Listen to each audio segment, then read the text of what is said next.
Kita beli sesuatu ke mall kena pajak, lewat jalan kena pajak, isi bahan bakar kena pajak, gaji belum dinikmatin kena pajak. Kita, ini bayangin ini, semua dipajakin. Bangun rumah kena pajak, perbaikan rumah kena pajak, semua dipajakin kita. Tapi timbal balik kita apa?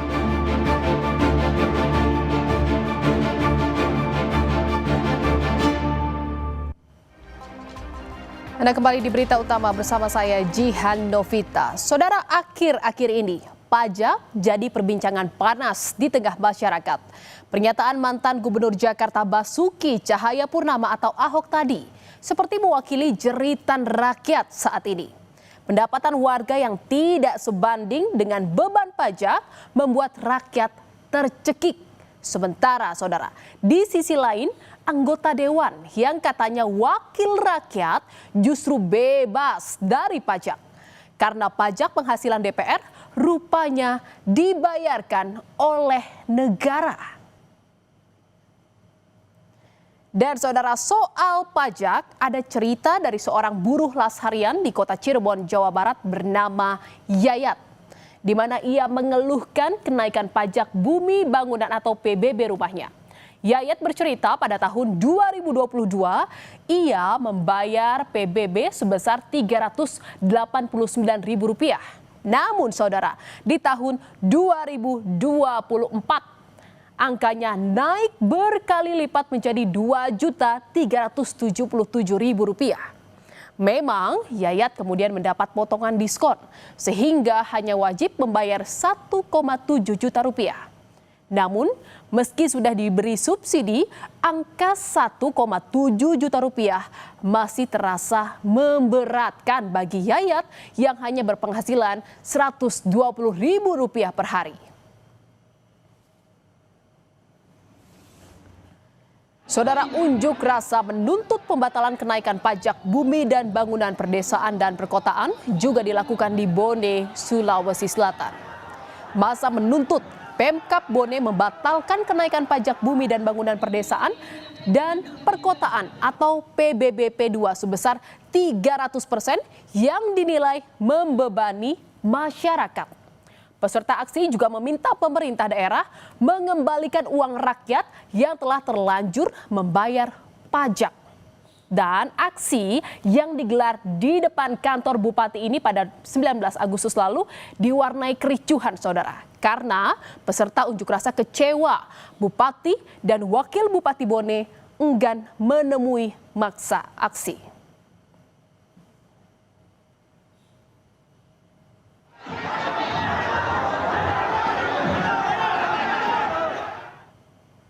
Di tengah rakyat yang tercekik pajak, anggota dewan justru bisa leluasa bernapas karena pajak penghasilan mereka dibayarkan oleh negara.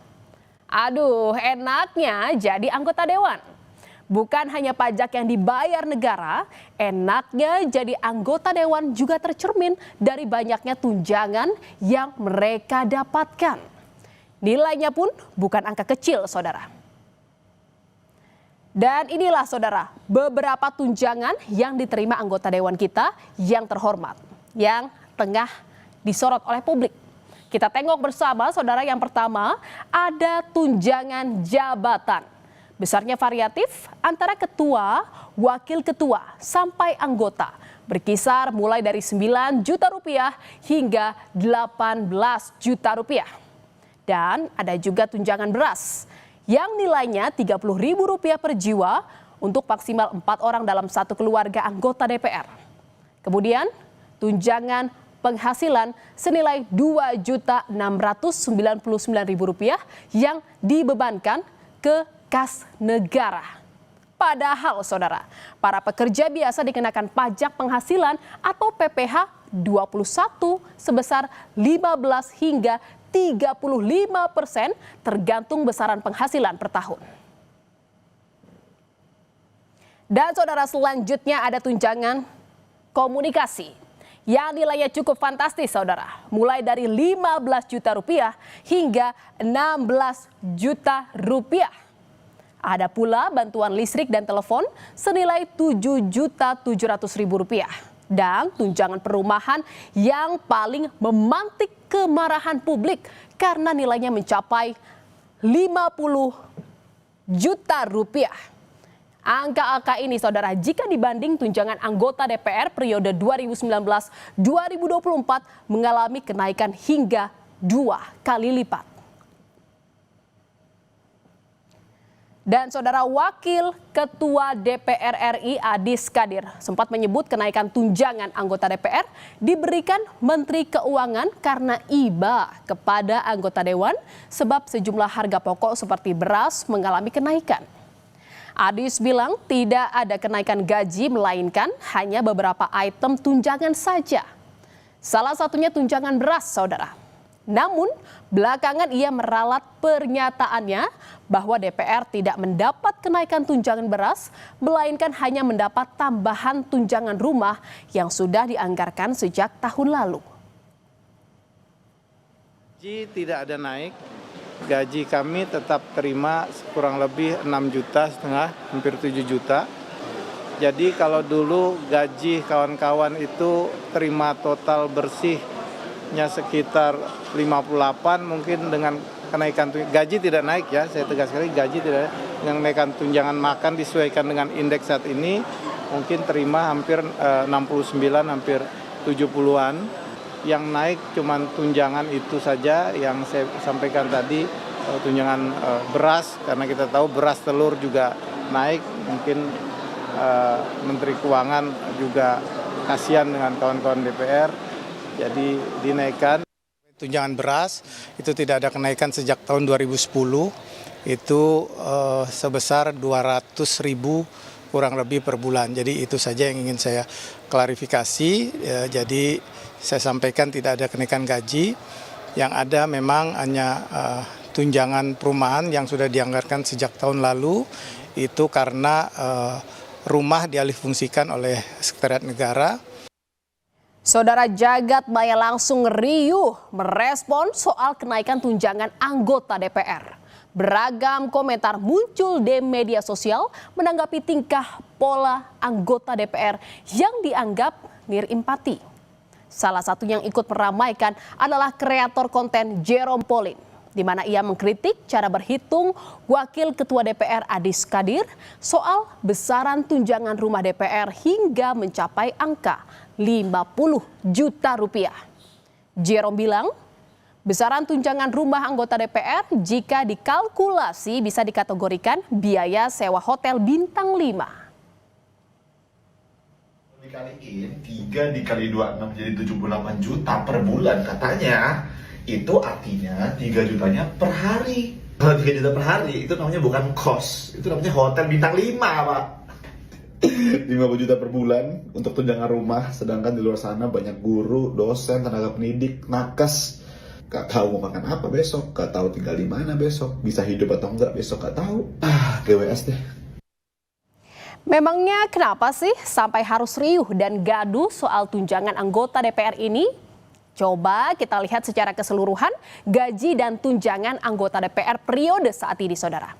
Dengan gaji pokok anggota DPR yang berkisar 4,2 hingga 5 juta rupiah, ditambah serangkaian tunjangan yang didapat, mulai dari tunjangan melekat dan tunjangan lain, total bersih upah yang diterima anggota DPR per bulannya bisa mencapai 104 juta rupiah.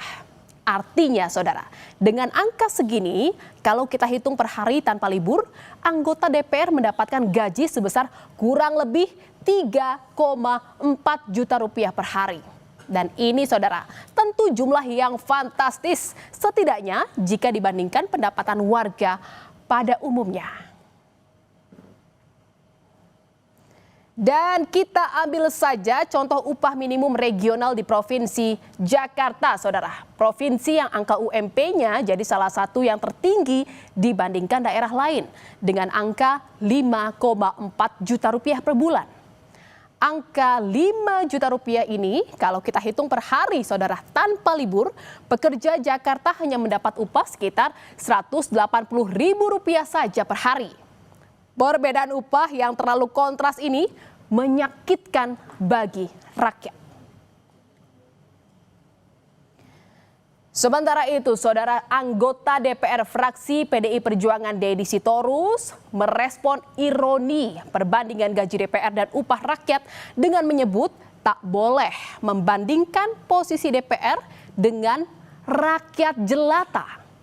Deddy tak mau anggota DPR disamakan dengan pekerja yang berpenghasilan UMR. Hal itu, saudara, dianggap Deddy sebagai sesat berpikir.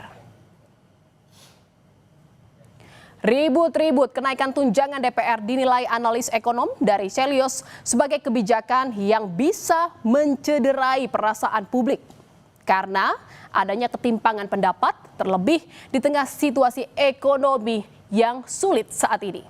Pengamat mendorong pemerintah bijaksana dalam mengambil setiap kebijakan agar tak menambah penderitaan rakyat.